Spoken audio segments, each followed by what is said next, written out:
Hello and welcome to this episode of the Ranting Atheist podcast.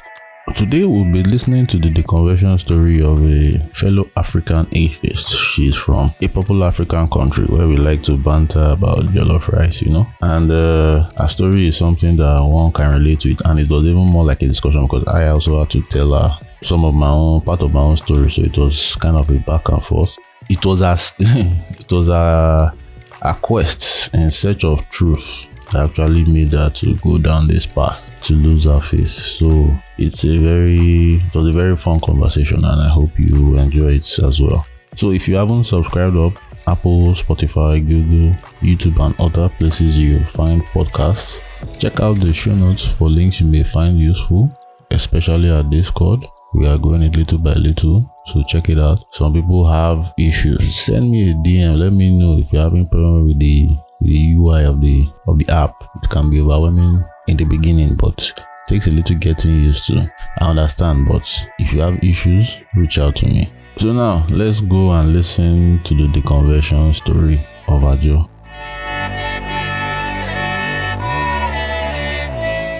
Hello, Adjo, and welcome to the Ranting Atheist podcast. How are you doing now? Thank you for having me. I'm doing good. How are you? I'm great. Finally, was it last year? Is it last year or 2021? I think it's been 2 years. I don't know. Usually my time goes out. I was supposed to have done this, and I don't think I'm not sure it's last year. I'm not sure it's last year. I'm telling you, it's been 2 years. It feels more like it's 2021. That time. Yes, like time flies. Yeah, time flies. 3 years ago, we're still calculating COVID deaths now. Everybody seems that's true. to resume. Nobody's wearing mask again for COVID reasons. So that's it's because of COVID. I think because of COVID is why my timelines are all messed up. Yeah. But yes, the whole point is that this is. The whole point is this is way overdue. Yeah. Way overdue. So you're welcome. So thank you, Anthony. Yeah. Yes. The listener would like to know a little more about Adjo. So would like to know, where are you located? If you want to share that, how old are you? If you don't want to share your age, you can say you're a millennial or a Gen Z, or older, Gen X. Are you a boomer? Who knows? What do you do for a living? And any other thing you like? Are you single? Are you taking? Or are you just everybody mind your business? I'll tell them that they need to be concerned about. Okay. Basically, yes. So this is Adjo Tamaklo, and like we were saying before, Ranting Atheist reached out to me a few months ago, to record a space, and for some reason we only tried once to test it out, and then the connection was bad, and then since then, and then I reached out to him again, like, hey, remember we're supposed to do this? And then he was kind enough to make it happen as soon as possible. So shout outs to him, and then shout outs to his listeners also. But so I was raised, a little bit about me is I was raised Pentecostal. I was also raised Apostolic. And then I did a bit of SDA church. Yeah, but before that, you missed your location. Doesn't mean that I missed it. Oh, well, I'm in the States. Oh, okay. Yes. All right. That's, like I said, I'm just going to tell them what I in terms of the introduction. Okay. That part of it. And then I deconverted a few years ago. I think it's been 6 years. And then I've been an atheist since then, and helping people deconstruct. Atheist, like, are you all about this? There's this agnostic atheist, spiritual people. The definition of atheism. Like what do you define atheism as? Like, what's your own definition of atheism? Let's even start there. I think atheism. To be honest with you, there was a word that I was familiar with. I just don't remember. Shout out to Van, and he told me what that term is when I described, where I'm standing now, but I just forgot. But I think atheist is someone who is in a skeptic, zone, someone who's sort of waiting for evidence. There are two types. There are the ones who are agnostic, and then there are the ones who are also very, like, even if you show me this God, I'm still not going to worship it, type of an atheist. We just really don't care about the evidence because the book, right, based off like the holy books that have been written about this God, they're like, you know what, even if I'm not going to believe it. But I'm none of those. I think it's easier for me to say I'm an atheist because it's like a lot more people are familiar with it. But basically, for me, I'll describe myself as someone who does not believe or think that like this God, this essence, this point, this source, or whatever they call it, actually exists. Like, it doesn't even exist at all. Like, there's no such thing. Whatever it is that has been presented in these holy books, those beings do not exist one bit. Neither do their servants, neither do their angels, neither do their devils, or like none of that exists. So I don't know if that's being an atheist, but if that's it, fine. But that's how I'll describe myself. You don't believe gods are real. With all those, what they call them, juju, voodoo, spirits, demons. No. All that, the natural world is what we see, what we can observe. Yes. Okay. So I think that's a naturalist, right? Yeah, we can call it a naturalist too. Yeah. Yeah. Also a naturalist. Oh, nice. So what about you? No, me, same thing. I don't believe the physical world is all I believe exists. I don't accept any claim of God, spirit, demons, juju, jazz, all that shit. I don't believe them. They are just. Did you move from believer to spiritual to agnostic to atheist, or how was your journey? Let me see now. I would say it was more from believer to agnostic, and I don't know I was being agnostic then because I was just like, I'm not this religion thing. There's God, but this religion thing it doesn't make sense. I'm not doing it again. I was out of religion, but I still held God. So maybe that was a deistic phase, but it was all within. Okay.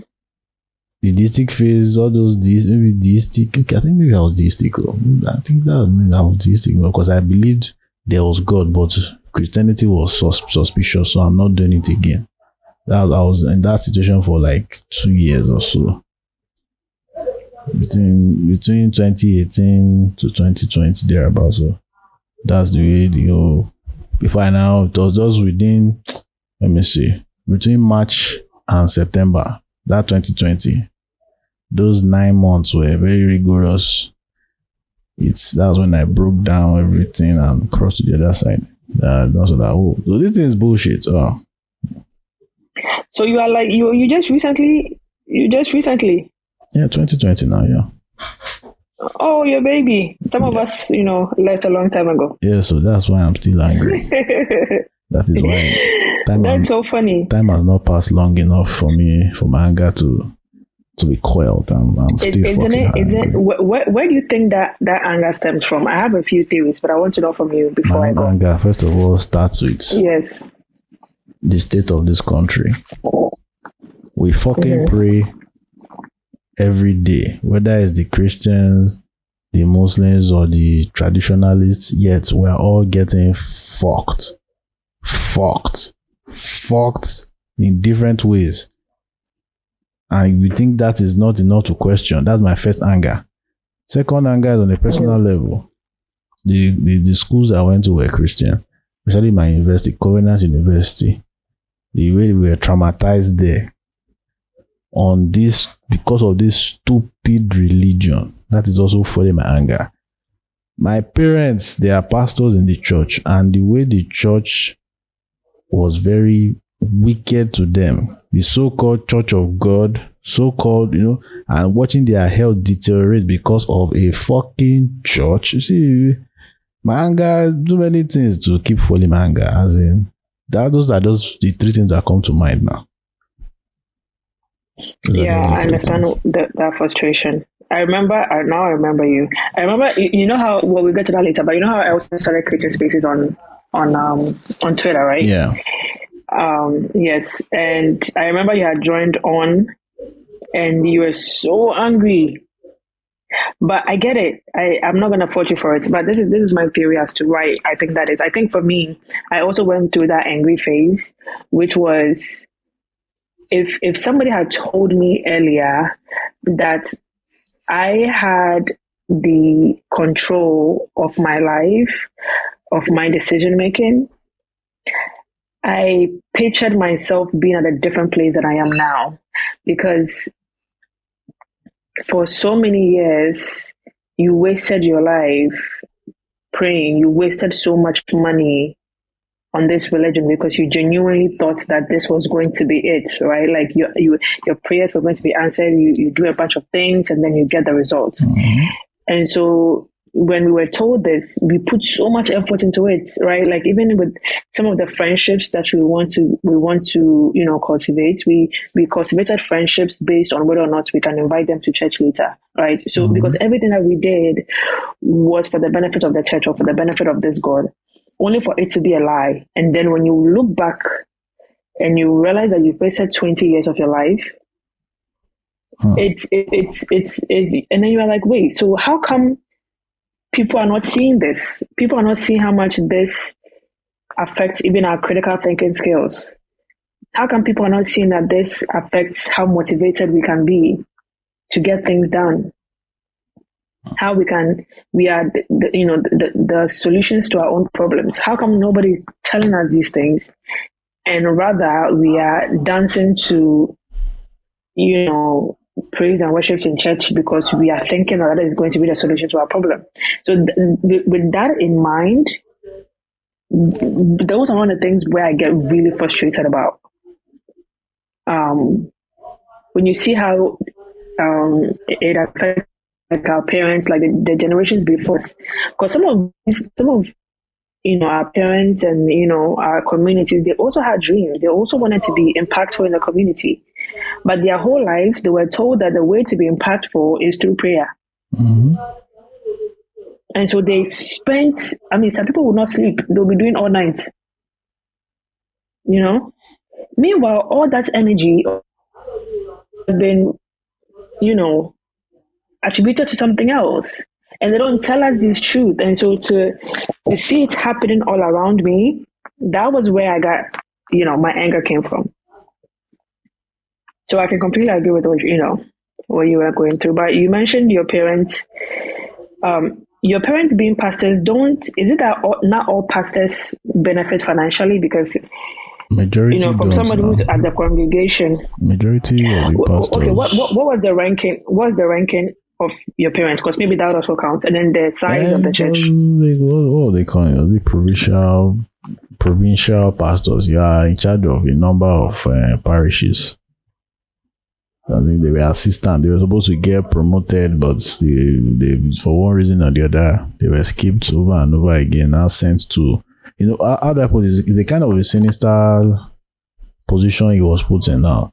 Imagine an organogram where the person that is directly above you has less power than you. Is that what kind of a sick? Do you understand? Like they put him as one. What do they call that shit again? National secretary. Then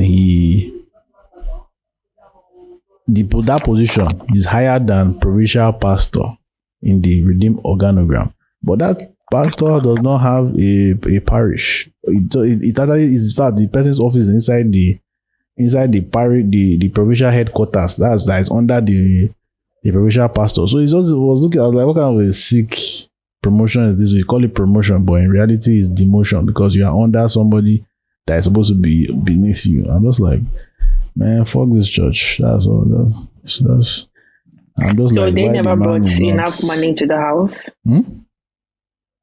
So they never brought enough money to the house where you could feel okay, no. where you guys could be okay. Is it like getting money from? No, it wasn't depending on the church at all. He had his own work, his own business. If not, if it was a full-time pastor, it'd be fucked now. It's what they did. It'd be fucked. So it's just fortunate that it's not. Because aren't they the ones making the money? They are not the ones making the money. Who making the money are the top people. People at the top. They're the ones who see So the cash. do you used to go to church? Do they have plans of creating their own? Nah, they don't have plans. They go to church when they feel like. They don't go to church every Sunday, which is funny. Okay. So how was their standing on your decision? Do they know Oh, they have no that you fucking are no longer idea. believing? They are still clueless. They have not even. That's a bullet I'm not ready to bite. Okay, you left 2020, so that's a bit understandable. But do you plan on having that conversation with them? I have to, because eventually this my content will be the one to tell on me. So it's either I tell them or the content will tell them. So it's an inevitable What do you think they'll occurrence. say? So that's it. What do you think they'll say? They'll be they'll be disappointed. I expect disappointment. But what I will not allow is feeling I should be sorry. I'm not sorry for not believing. That's the one thing I will never be. I think they'll probably know that something is up, because usually they'll call you and check up on you, and then they'll advise you, go. And I think if you haven't been going, then they're probably just like paying attention to your character for now. No, And then I think the way I'm able to keep up appearance is whenever I'm in their house, I act like a good Christian boy. On Sunday, I say I'm going to church because I leave the house dressed up, looking all pink and fresh. But in reality, I don't go near a church. I don't have time to waste. So I go to a friend's and so on. So wait, let's focus. Who was interviewing who? Come. You have changed it. No, this is This is interesting. So you are living a double life. Oh yes, with them. Even yes. 3 years on. Yes, with them I am totally cloak and dagger. With anybody else, I keep it open. So all those my siblings know, within my family, all my siblings know. My parents are totally clueless. Then every other person that I know that can go and do church to them, I just keep quiet and act. It's all an act. The Holy Spirit cannot snitch. Wow. Yeah, so I'm that's. so glad I don't have to do that. I don't have to do that, with my family. But I think, being that we live in the States, it's not, America is a bit different in terms of the pressure to keep up with being a church goer. It's a bit different here in the States. Keeping up is the leverage they still have. That's one thing, is the leverage. Once I get it back, I don't give up. I think you should just rip the bandage. You should just rip the bandage. Just tell them. Something is cooking. So that's why I've not yet ripped the bandage. Something is cooking. Once it's ready, fine. Everybody go chop. Everybody go chop. Once you come out, they'll just advise you, and then what advice? I know I will fight with my mother forever on that. So it's my mother that will not see eye to eye. My father might still be like, you're my son. But my mother expects war. So that's why I'm just chilling. I think she'll be understanding. They'll look at your behavior for the past 3 years, and then they'll think to themselves, okay. There's no difference where I live my life as an atheist when I was a Christian. So there's no difference. The only difference is now I can say fuck God confidently. I still do all the things that were so-called sins. So the difference is now that I am aware that it's not a sin. It is just perfectly natural. Yes. When you discovered that, how was your feeling? How was the mood? Did you feel good? No, the first time you were kissing. Yeah. It was a moment. I'm like, motherfucker, like Yeah. you It fucking feels good, yeah. scammers. Yeah. After you do, motherfucker, like, so you be lying to me, Yes. and there's nobody you can really hold per se because Nope. it's something that everybody just bought into generally. So you're just angry in general, but not specifically at a person. Yeah. Exactly. There's nobody to blame. And then the fact that you turn around and there are still people believing it's hardcore. And then you're just looking at them like, wow, like at this point in your life, 2023, you're still believing in flying donkeys or whatever, and certain miracles and things. Okay, so for you, what was the scariest part when you were in the faith? What were some of the things that would traumatize you?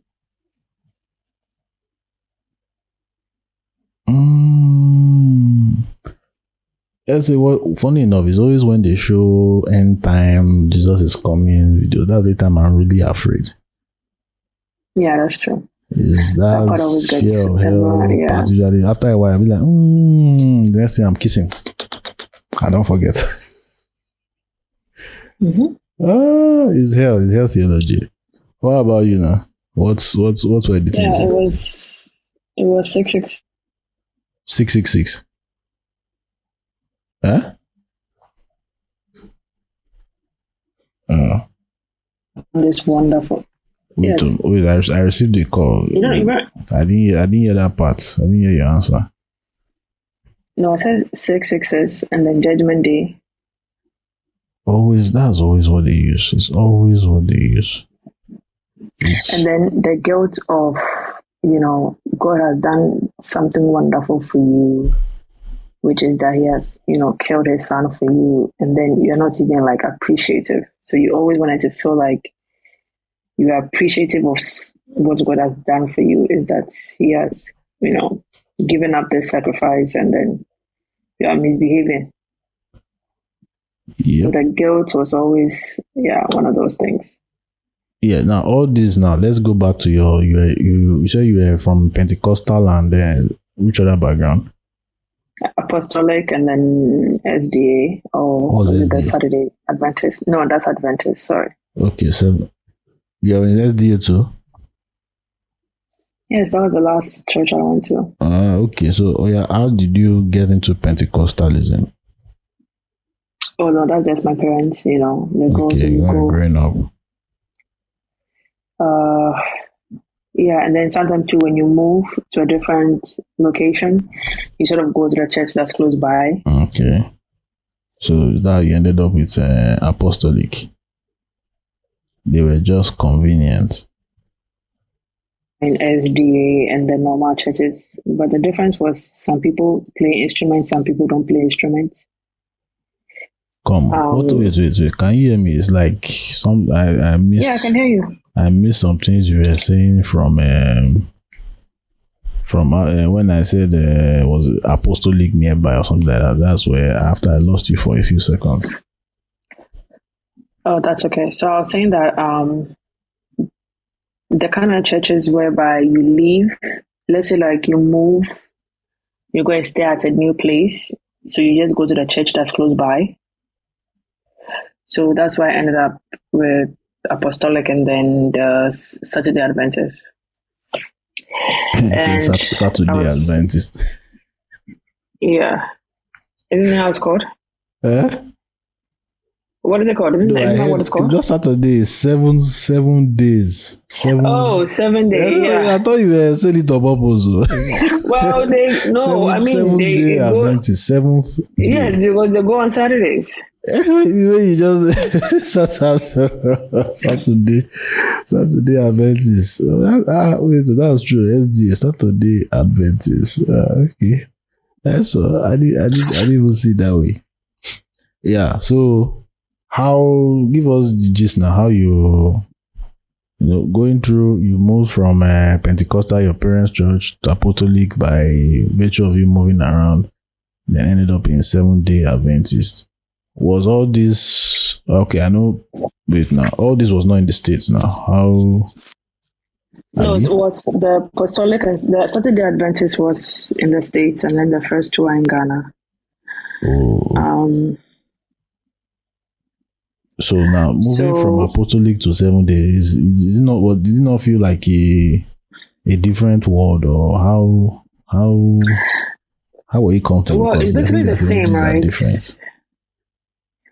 I didn't really find a difference. The only difference is, like I was saying, some people play music and some people don't play music, or some people are very they sing in the local language. Okay. And then the other church will sing in like English. Okay. But in terms of like the messaging, it was basically the same thing. And then also with the Saturday one, they'll give you lunch at the church, Okay. So that was always eye-opening. But you look, all of that is by switching these denominations, right? It was indirectly an attempt to find the real truth. Because what I found out is that I'm moving around these churches because somehow I'm trying to find which one is true and which one is not true. And that is one thing that most religious people will find familiar, which is that as you are growing up, your ideology changes, and you hear people talking about how this pastor is fake, this church is not the real one. And so in your attempt to verify, you are moving from church to church. You are trying new churches and new ideologies. And I think that looking back, it really showed how much I was willing to find the truth once and for all. But again, even if you are not in your questioning phase, 9 times out of 10, you are going to register with 2 or more churches because you are trying to find the truth in here. So you started finding the truth in Seventh-day Adventist, or where did it start? I didn't. I'm just saying that just the moving around is trying to, okay, let me see what is going on here. Let me see how these people are doing it. And it's still not making sense after a while.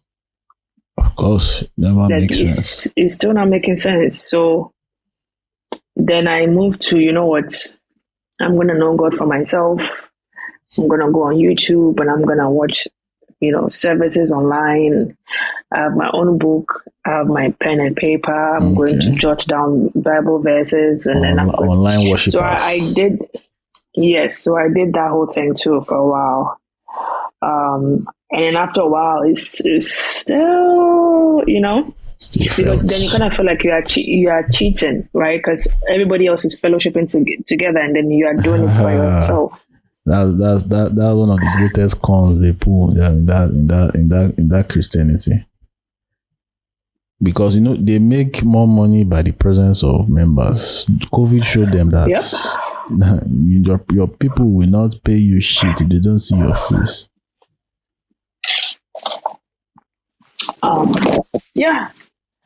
So then I just sort of stopped going altogether. You just got tired. I just got tired. I just altogether. And I remember. Were you doing online even while you were away? Were you still, or you also logged out online? No, I love that online. I stopped listening to the like listening to services online. Wow. I don't know. I always see this similarity with a lot of people's stories. So there's always that period where you just shut. You still believe, but you just shut everything down. Like, hey, quiet. Let me hear word first. That period of where nothing is hitting you from either side or more. That is where the change begins. So you have cut everything off. What happened next now? So what happened next was I felt drained. I felt like it's like someone tells you something, it's not, you do the calculation and then it's not nothing. Like it's not conclusive yet, and it gets draining because I'm the type of person where I want to be good and I want to feel like I'm being good, right? Yeah. And it never gave me that feeling. It was either I was making excuses for certain things, or I didn't have my own thoughts process or thoughts on issues. It was always because the Bible says so, the Bible said so. So in my quest of finding if there was another way, if there's another side. And I remember I shared this story all the time. I remember when I was enough. So I was like, you know what? Hold on, I can't hear you. Things of people who question on people. Can you hear me now? I say poor signal. I try to find stronger signal. Yes, I can hear you. Can you hear me? Yeah, I lost around that and you said I remember. So I remember when I finally sort of had enough with the up and down emotions. Yeah. And I was like, you know what? I made a decision to look at the other side of the argument. Big mistake. Like every time there's, like I feel nervous, I have anxiety about this whole thing. I want to like get it out of my mind. Like that mental battle that you have in your mind. Yeah. I didn't want to have that anymore. So I was like, you know what, I'm going to fight it. Whenever it's like that kind of anxiety comes into my head, I'm going to fight it. If it tells me, oh, why haven't you prayed? Like you have to, how your brain tells you, like it speaks to you, and your brain will guilt trip you. Like, why haven't you prayed? You haven't prayed yet. Like I'm going to fight it, and I'm not going to do it. And this is something that I actually taught to myself to do. And then I remember praying to God that, listen, I'm going to go on the other side, and if you are truly or something, you are going to. I've lost you again. There was another important part of my whole journey, and it is this man in Ghana. His name is Avram. His name is Avram. He's Ghanaian, and I think it was. I've lost you again now. Can you hear me?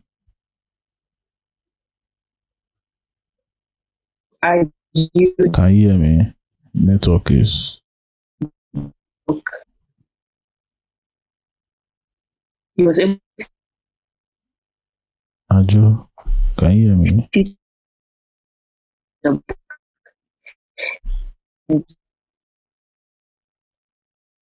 yeah.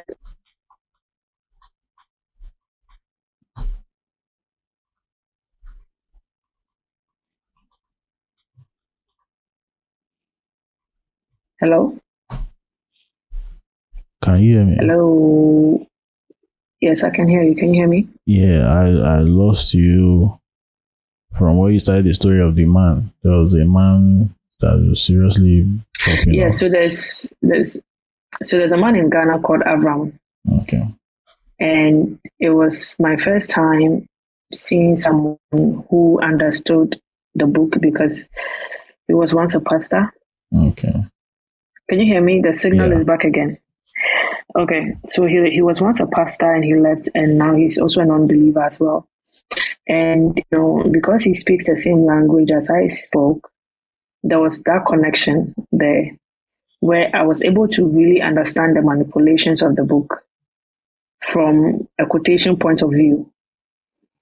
So seeing someone like that really gave me the motivation to step aside completely and then be knowledgeable about the book enough to challenge other believers as well.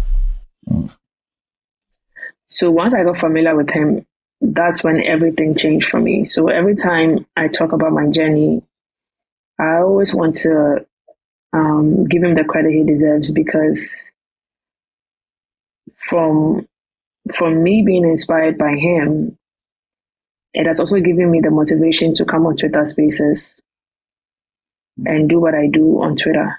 which is to help people with their deconversion, because it's not easy at all. It's not easy to face your family. It's not easy to face life after. It's very lonely. People are still not able to have their own independent thoughts, even though they don't go to church, they're not religious anymore. They still have this morality thing that they are still battling with. There are people who leave and then they want to be like a spiritualist. So there's so many different ways that people, I feel like, are trying to lead the faith, but are ending up. So that is what, me, myself, people like Van, Cool Boy, Mr. Wilson, we sort of have taken it upon ourselves to use our platform on Twitter to also help people from Ghana, right, or people from the African diaspora to believe in themselves that they can leave it and they can leave their faith and they'll be fine, they'll survive, that kind of thing. It makes sense. I feel you on that. I seriously feel you on that. That I also want to be very supportive. I want to also be very supportive of other atheists as well. Just to give out the encouragement, because what we do, you don't make money from, and it's really out of passion. It's really out of recognizing the dangers of the religion, and then hopefully steering humanity into a different place than it is currently. Humanity too much. May I start in Nigeria first? I know. Nigeria's problem is multi-pronged. The problem hasn't. Don't leave Nigeria. Let's focus on you. So now, do you remember? Was most people, like, you can't, sometimes you may not really remember the points where you jumped from being a believer to being an atheist, like that point. Do you remember any such thing, or it was just a gradual process that happened over time? Definitely gradual. But I think for me, it's been like I think it's been 6 years, I think. But once I got that confidence, I've never looked back. It's just been confidence after confidence, growing my knowledge in social issues and science. For some reason too, when you leave the faith,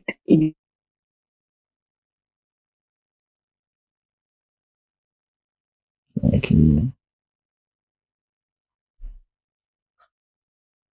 You are more skeptical about everything else that you hear. You said when you lose the faith, so I didn't hear you again. Hello. Like a call came in now. You said when you lose the faith, it's now cut off. Okay, I'm saying that when you leave the faith, you find out that you become more skeptical. You find out that for me, I should say, you become more curious about things, because now there are better explanations for why things are the way they are. So that's the benefits, I can tell people, is that you actually find the correct information as to why things happened. You are able to find a new passion for fixing problems in your country, in your life, and things like that, because you're not waiting for a God to do it for you. Nobody's going to do it for you at the end of the day. So you have to, you understand that it takes a collective effort.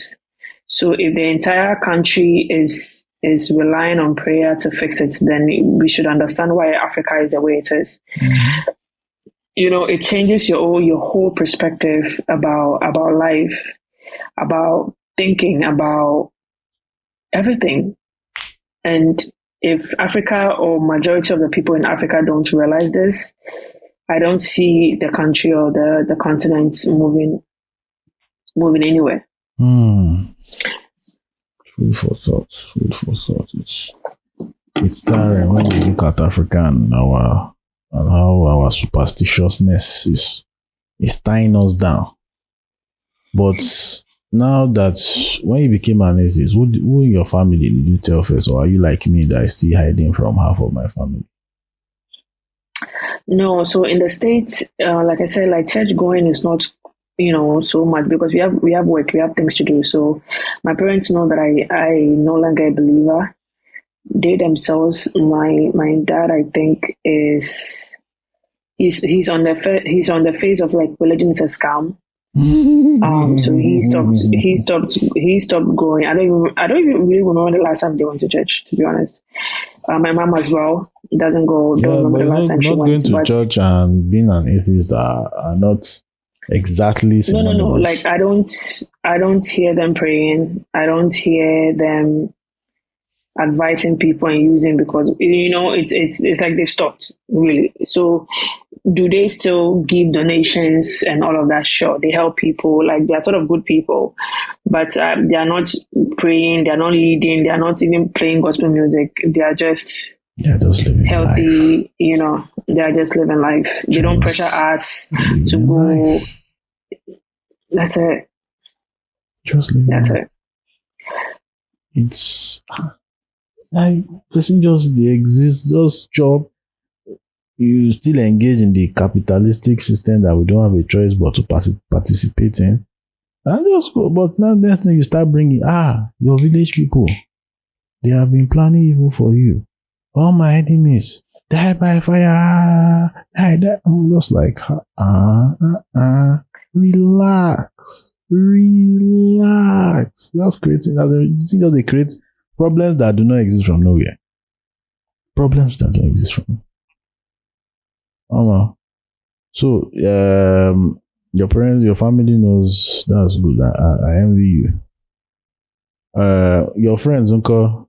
Do you have anybody that's kind of is messing up? Can you hear me? Wait, say it again. No, yes, that's hello? like. What was the reaction from your friends? People like besides your family, close people beside your family. Well, since I left and I came on Twitter, I've met a few people who are also atheists. So that group has been really great because we share so many traumatic experiences, and now we can laugh about it. But it feels good to talk about your traumas and for people to understand it, for people to give you advice on how to overcome it. So it's been really great to find that group of people who share the same experiences. Yeah. Now, before we even come to a close, I just remembered one question.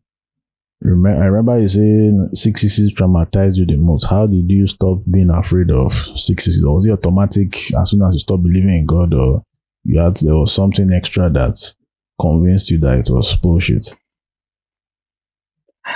Once I learned the biblical, explanation of it, there was something to be scared of, because apparently, so there's two sides to it. You hear people who are black and maybe an Israelite who describe it as it's a code for being melanin, right? And then there's this argument that says that black people are the only people in the human race to have 6 atoms, 6 this, 6 that, and 6 something. So because it was a code for how our genetics are made up, if there was nothing to be scared of anymore. And I think there's another explanation of it where it was actually somebody's dream that they were having. And, especially in Revelations, it was actually someone's dream. So once I got the explanation, then it's like someone is just hallucinating. So getting the background of it really helps. Getting some of the explanations of what's actually happening in the book without any spiritual understanding or spiritual interpretation, and you're just reading it as a book, you're just reading as it is. There's something to be scared of. It's literally just a book with stories. Yeah. Just that, yeah. A book with stories. That John was not even revelation. It was hallucination. That revelation is a fucking hallucination. Like, that guy was on coke, meth, codeine, and weed mixed together. Like, holy shit. How did he come up with that? Yeah. So when you know that, then you know what's left? Nothing. Fucking hell. Fucking hell.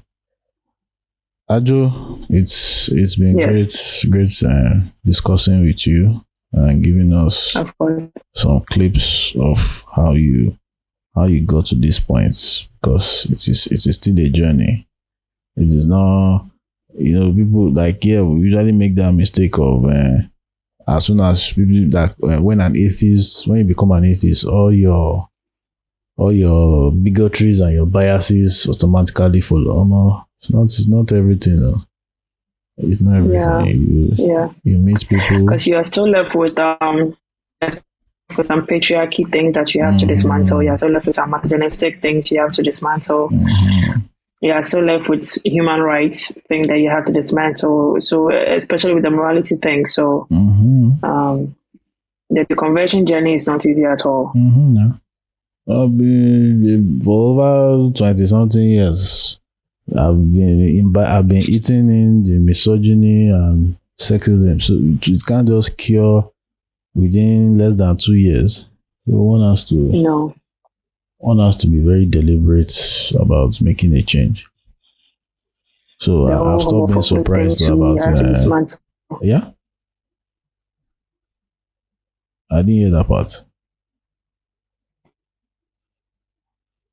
So you have to dismantle that. Can you hear me? Yeah, I can hear you now. So you also have to dismantle homophobia. Yes, that is prime serious in Nigeria. People start convulsing because of homophobia. The homophobia makes them to be convulsing and what is your business? Is it you? Is it your bum or is it your nyash? Is it your breasts? Leave them alone. Face your work. Say they're always in our face. You're the one always in their face. You're the one always going to disturb them. So face your business. Well, Africa, we are getting it right little by little, not just fast enough, because at least me 3 years ago, I was I? Okay, I was still on my way. Let's say 4 years ago, I was still a believer. But today, here I am. Sharing other people's stories. So progress made, but not fast enough. Hope can be faster. Yeah. So where can we find you online? My social is Adjo Tamaklo, ADJOTAMAKLOE on Twitter. I hold spaces to discuss religion and also to help people on their deconversion journey. And you can find me there and you can jump on any of my spaces. Sure thing. We'll put the link in the show notes. Maybe you should be planning to move to Clubhouse because Elon Musk don't decrease. No, Clubhouse, when I come here, it's only prayer warriors who are here. Not only prayer warriors they see. Yeah, you're all good. Me, it's always blood and tears that they see for my own. People are going at each other. At each other here, but it all depends on who you are following. So, thank you for sharing your story. Have a great day. Have a great night. Thank you. Thank you, atheists, for inviting me finally. Hopefully there'll be a part 2, and then shout outs to your listeners who are going to be listening to this. I hope they took something away, and thank you. Thank you very much.